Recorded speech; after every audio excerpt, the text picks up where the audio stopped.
Le Maroc peut-il espérer une qualification pour les quarts de finale des JO 2024? Vous le savez, voilà, récemment le Maroc a perdu son match contre l'Ukraine et aujourd'hui on va s'intéresser pour voir est-ce que le Maroc peut gagner ce prochain match face à l'Irak. On sait que voilà, très bientôt il y aura un match Maroc contre Irak, un très gros match qui nous attend, encore une fois un match avec beaucoup d'agressivité, beaucoup de jeu, franchement un grand match qui nous attend avec beaucoup d'occasions, vraiment très serré entre ces deux équipes. Et aujourd'hui on va s'intéresser et voir est-ce que le Maroc peut créer l'exploit et se qualifier pour la suite de la compétition. Donc si ça vous intéresse, n'hésitez pas à vous abonner et à liker, et sans plus tarder on commence la vidéo.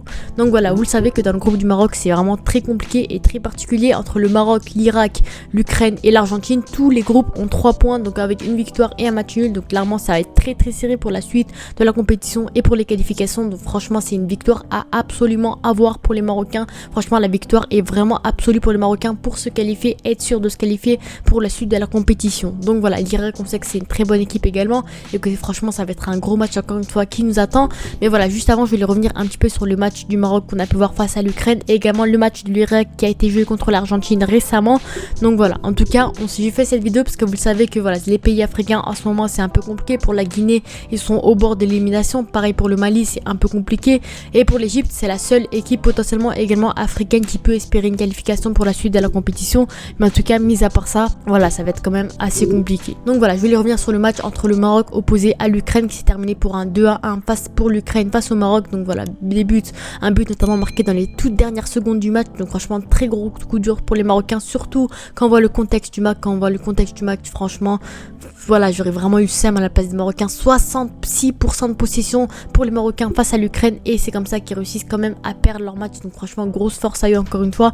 Donc au total les shoots c'est pas si écarté que ça, 19 pour les Marocains pour 14 pour les Ukrainiens, donc en soi c'est pas si différent que ça. Et les grosses occasions, il y a 3 des deux côtés, donc franchement en soi les Marocains ont eu beaucoup de possession, ont beaucoup touché le ballon, mais en soi objectivement parlant, offensivement ça a été vraiment dégueulasse, on va pas se le cacher, on va être transparent. Franchement les Marocains offensivement que des tirs en haut de la cage, que des tirs hors cadre, voilà, ils lâchent pas la balle, c'est compliqué, des joueurs qui font n'importe quoi. Ça a été vraiment compliqué pour les Marocains ce soir là. On n'a pas vu la même grinta, la même mentalité que face à l'Argentine, et c'est comme ça que les Marocains justement ont flop face à l'Ukraine personnellement. Et tout le monde voyait quand même les Marocains gagner, on va pas se cacher, on va pas mentir, hein. Tout le monde voyait les Marocains qualifiés ce soir là, et pourtant ils ont quand même réussi à flop.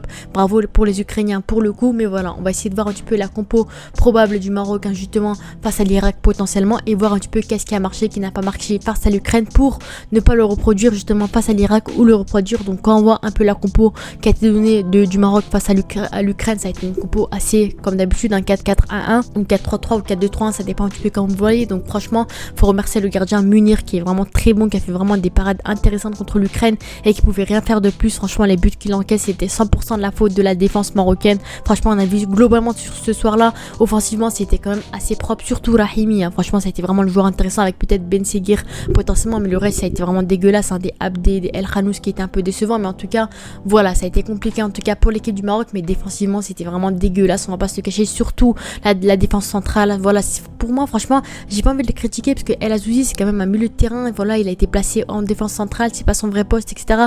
Il est venu pour dépanner à la place de El Wafi, etc. Donc en soi j'ai pas envie de juger parce que justement voilà, lui il fait de son mieux, il a fait un très bon match contre l'Argentine, ça a été très bon, etc. Mais ce soir là malheureusement ça n'a pas été son soir, ça a été un peu compliqué. Et pour Boukamir également c'était un peu similaire, lui c'est un vrai défenseur central, etc. Mais en tout cas on voit clairement que c'est un très bon joueur qui a un énorme potentiel, mais qui n'a pas encore, ça montre encore une fois qu'il n'a pas encore le niveau de l'équipe première. C'est un peu compliqué, encore quelques choses à améliorer qui font que voilà, c'est pas encore un très bon défenseur central encore une fois. Donc dans les cages franchement Mounir pour moi c'est vraiment un gardien remercié qui a sauvé le Maroc contre l'Ukraine. Franchement il a fait des parades intéressantes contre l'Argentine également, et pour moi ce gardien c'est vraiment un vrai gardien de but. C'est pour ça qu'il faut vraiment une vraie défense pour pouvoir l'aider. Et voilà, franchement pour moi si le Maroc a vraiment une vraie défense centrale, pour moi ils peuvent vraiment aller très loin, et c'est pour ça que ce soir ça leur a manqué, qu'ils ont flop contre l'Ukraine et que ça a été vraiment compliqué. Du côté de El Wadi franchement Zakaria il a été vraiment intéressant à latéral gauche, il s'est pas vraiment fait passer, ça a été un joueur intéressant.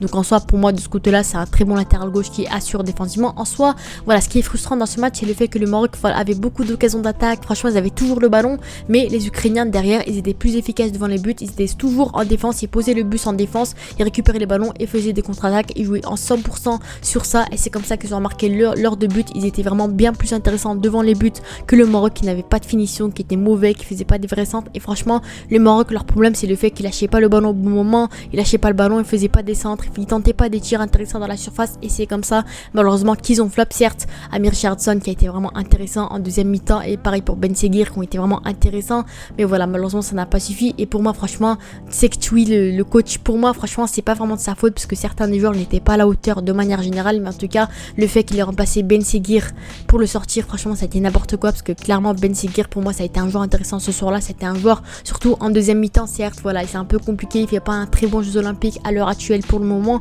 mais en tout cas c'est un joueur qui a proposé, on va dire que pour moi il est bien plus intéressant que Abdé par exemple, parce que lui il est pas très bon, il est pas décisif, mais au moins il fait des actions, il propose des trucs offensivement, et voilà c'est comme ça que ça fait que c'est quand même un joueur intéressant, alors que Abdé certes c'est pas son poste et les droits c'est pas son vrai poste, il a un peu galéré, il a été dégueulasse ce soir là, mais en tout cas pour moi franchement on attend beaucoup plus de la part de Abdé. Encore une fois ça a été un capitaine U23, il a été très bon à la dernière CAN U23, meilleur joueur je sais pas quoi, il a joué en équipe première, et ce soir ça a été compliqué pour lui, j'ai pas envie de le tailler et de le critiquer parce que voilà c'est pas son vrai poste et les droits, mais en tout cas ce soir là ça a été vraiment dégueulasse, il voulait pas lâcher le ballon, il faisait que dribbler, il perdait des ballons bêtes au milieu de terrain, ça a été un joueur dégueulasse qui n'a pas fait de centre, qui n'a pas osé des vrais tirs, et c'est comme ça que malheureusement il a flop ce soir là. Donc voilà, je vais pas vraiment revenir là-dessus, mais en tout cas au milieu de terrain globalement ça a été intéressant. El Khanouz pour moi on attend bien plus de sa part, vu comment il est vu, pour moi on attend bien plus de sa part encore une fois, parce que voilà El Khanouz pour moi ça a été un joueur intéressant, mais sans plus en soi. Il a fait 2-3 choses offensivement vite fait par-ci par-là en tant que milieu offensif, il n'a pas été exceptionnel non plus, mais en tout cas mis à part ça franchement le reste un peu déçu, surtout Hakimi. En tout cas Hakimi pour moi c'est vraiment un latéral droit intéressant, expérimenté, qui apporte son expérience. Pour moi Rahimi, Hakimi et Mounir c'est vraiment des joueurs qui apportent leur rôle de plus de U23 ans. Pour moi c'est les 3 joueurs importants qui ont été appelés et les 3 meilleurs joueurs possibles que le Maroc aurait pu appeler de plus de 23 ans. Le reste c'est un peu compliqué de manière générale. Et pour l'Irak justement on a vu malheureusement défaite 3-1 face à l'Argentine, donc eux ça a été bien plus compliqué encore une fois. On sait que le Maroc avait gagné contre l'Argentine 2-1 ce soir, l'Irak malheureusement ne l'a pas fait, ils ont perdu contre l'Argentine comme ça. Donc quand on voit un petit peu les performances du match, les statistiques, on voit clairement que l'Argentine était largement dominante par rapport à l'Irak. Ça a été compliqué pour les Irakiens, certes ils ont réussi à égaliser à la mi-temps, mais ça n'a pas suffi.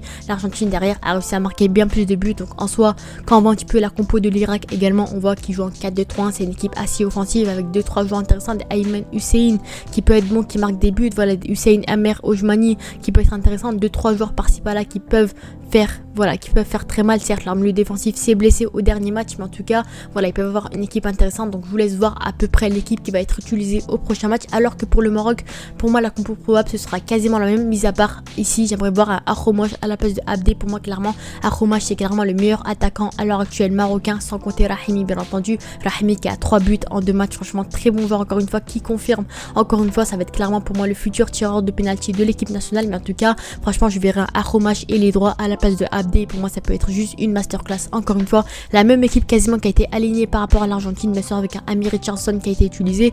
Donc voilà, quand on voit un petit peu les remplaçants marocains qui ont été utilisés, il y a eu Keshta, Nakash, Akhromach, Moub. Donc voilà, pour moi clairement j'aurais aimé voir, je vais pas vous cacher, un Benjamin Bouchouari qui aurait pu être intéressant également au milieu de terrain. Pour moi c'est un milieu de terrain, malheureusement c'est un peu compliqué parce que malheureusement on ne lui laisse pas sa chance. J'ai l'impression avec le Maroc c'est compliqué, il a très peu de temps de jeu, il a très peu de confiance par rapport au coach, alors qu'avec Saint-Etienne et avec les équipes en général il est vraiment très bon. Donc j'aurais aimé voir plus de temps de jeu pour Benjamin Bouchouari, donc voilà ça aurait été bien plus intéressant. Mais voilà malheureusement Sektioui ne lui a pas fait confiance. Mais si je dois avoir une compo du Maroc face à l'Irak, je verrais bien sûr un Akhromach à la place de Abdé bien entendu, et le reste je laisserai quasiment la même chose, franchement pour moi le reste ça reste quand même assez correct, sauf en défense centrale malheureusement on peut rien y faire. Mais en tout cas je sais qu'ils sont capables du meilleur comme du pire. J'espère juste voir une défense comme face à l'Argentine, et ça peut être tout simplement masterclass face à l'Irak. Donc quand on voit un petit peu les derniers résultats justement de ces deux équipes du Maroc et de l'Irak, donc on voit clairement que le Maroc avait gagné son match justement face à l'Argentine, encore une fois victoire 2-1. Mais quand on voit les résultats de l'Irak, ils avaient également gagné leur match face à l'Ukraine, alors que le Maroc avait perdu leur match face à l'Ukraine. Donc clairement en soi de ce côté là, comme ça on peut pas vraiment déterminer qui va être le gagnant de ce match Maroc contre Irak.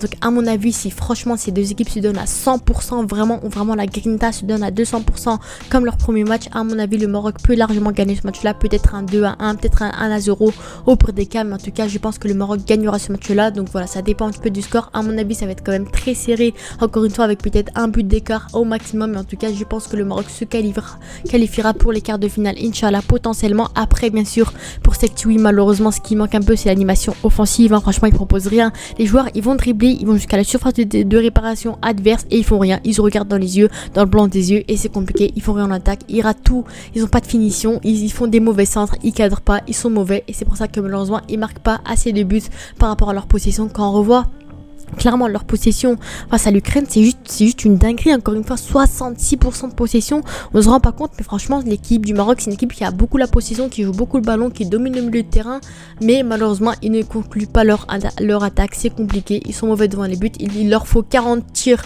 cadrés pour pouvoir marquer un seul but. Donc franchement j'espère que le Maroc se concentrera de ce côté là, aura un meilleur mental face à l'Irak et pourra gagner potentiellement ce match. Donc voilà, n'hésitez pas à vous abonner et liker, dites-moi vos avis en commentaire. On se dit à la prochaine.